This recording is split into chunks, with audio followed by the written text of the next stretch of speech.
A Florida Republican congressman and Army combat veteran now says he supports a ban on future purchases of AR-15 style weapons, assault weapons. What you talking about? What you talking about? What you talking about? What you talking about, Willis?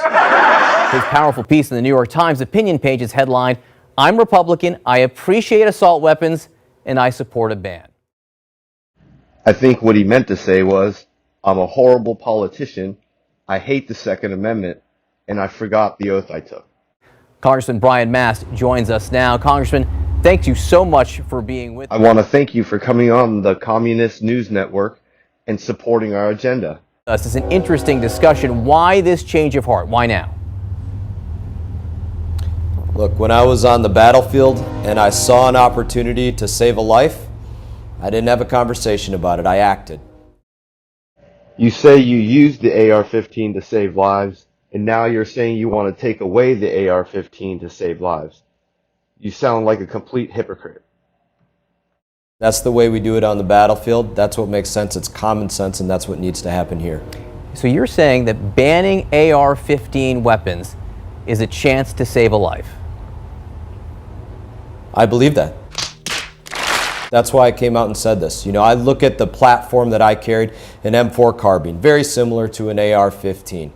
I was carrying that weapon on the battlefield in the most dangerous country on earth for one reason, because of its lethality. It was the best weapon that the Army could give me to go out there and make sure that I could eliminate our enemies. When politicians like you start stripping people's right to bear arms, like the AR-15, it makes you the most dangerous weapon in America, you tyrant.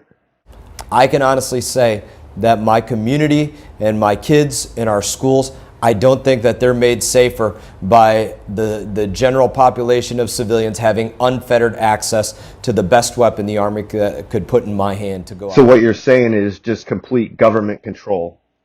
And kill our enemies. Your colleagues asked the question, though, why take this out of responsible gun owners' hands? Why take this from the well-trained, adept gun users who obey the law and want to use an AR-15 style weapon for target practice? The AR-15 is not meant for target practice.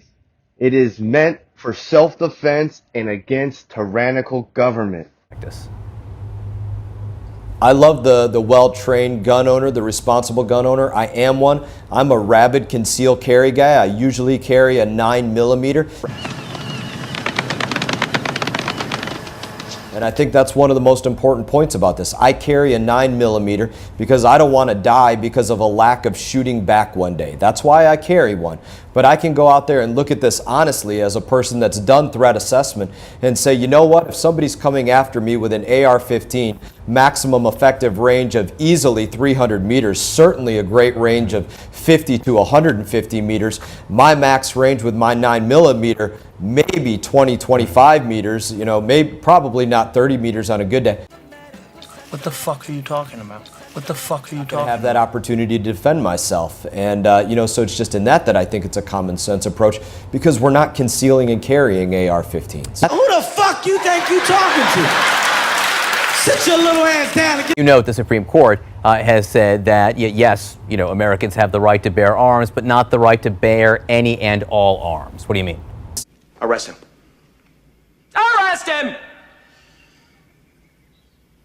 Please arrest him. Simon says arrest him. And, you know, I think that's an important point. We don't have unlimited access to the automatic weapons that I carried on the battlefield. I can't go out there and get a SAW automatic weapon. I can't go out there and get hand grenades or an AT-4 rocket launcher or a LAW rocket. These are things that I can't get. Maybe we should have access to all those weapons since you're talking all this tyrannical government stuff. We respect that the Second Amendment is a God-given right. That right to defend ourselves, it's unimpeachable.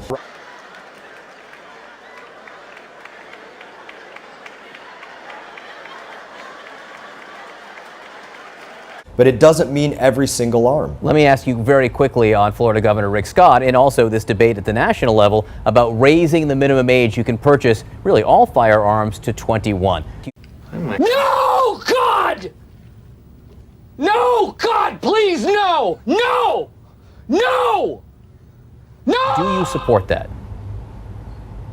I will absolutely support raising that age. I mean, I think there's a lot of things that we can do, whether it's looking at add-ons that go onto weapons that try to circumvent the law for things that, we're not supposed to have automatic weapons, that being a ban, whether we're looking at all of the things relating to mental illness. And, here in Florida, we have the Baker Act, but you can get Baker Acted for, saying that you want to, voices are telling you to kill people, and then right after you get out of your 72-hour confinement, they're going to hand you your weapons back. That's a very serious issue. I will agree there. Mentally unstable people shouldn't be around firearms until they can control that mental instability.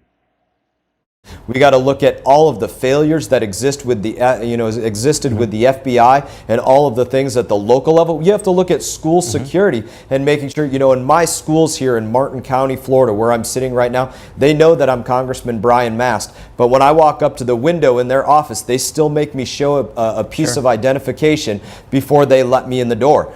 We can't be letting people just walk in. And, there's a lot of things beyond that we can do, but I'm going to be Lift the Gun-Free School Zone Act, because gun-free zones are killing zones for criminals.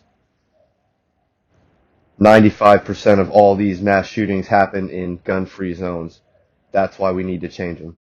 These measures, if that means that we can save a life, I'm never going to regret saving a life. Congressman Mast, thank you for joining us tonight. Thank you for your service. Appreciate it.